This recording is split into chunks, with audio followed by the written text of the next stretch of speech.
I received this question from a leader on LinkedIn the other day, so I thought, with their agreement, I'd also address it on video.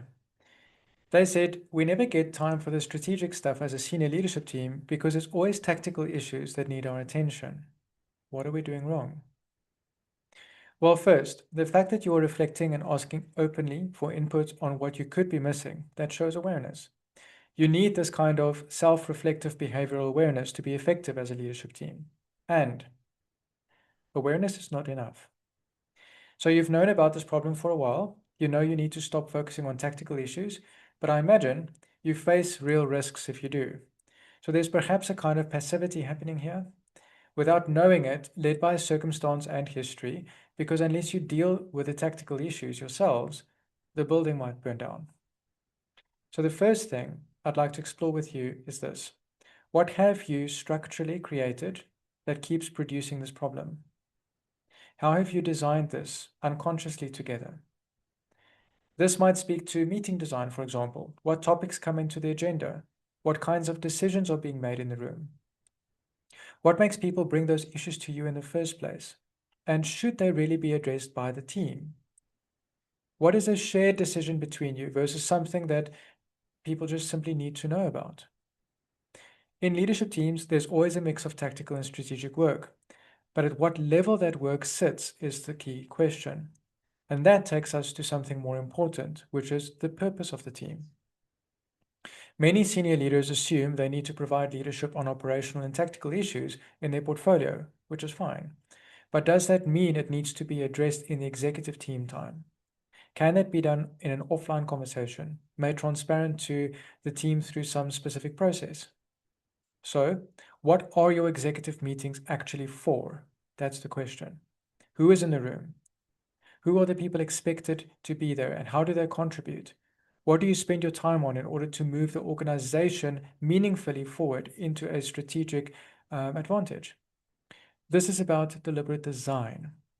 I'd also always challenge the assumption that purpose can be designed inside out. I feel it comes outside in.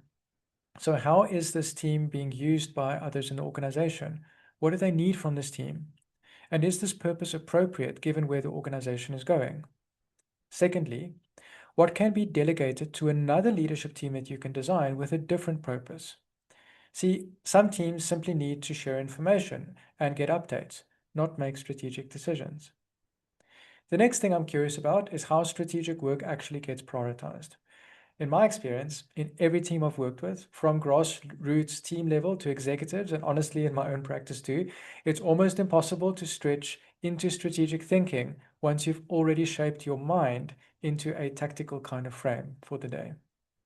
So when we explore cadence and synchronization work, looking at the rhythms that teams need to follow in order to have success, we prioritize strategic work early, with enough time to talk, unpack, decide, and assign accountability. Otherwise, we waste people's time.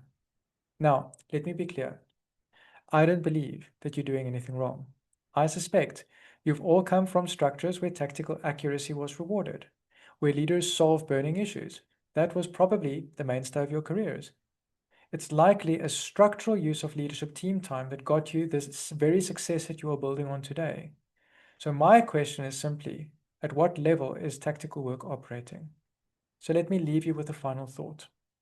If you could focus on something with significance, something that would buy you time going forward so that you could actually focus on strategic work, would you prioritize that? Because that's what I'm proposing. Address the strategic levers that allow tactical issues to be handled at the right level, with the right people, at the right time, with the appropriate transparency. And then keep that wonderful awareness and stop being hard on yourselves. So this is me signing off. Calm, kind, direct, and courageous. You know where to find me. Now, let's go do the work.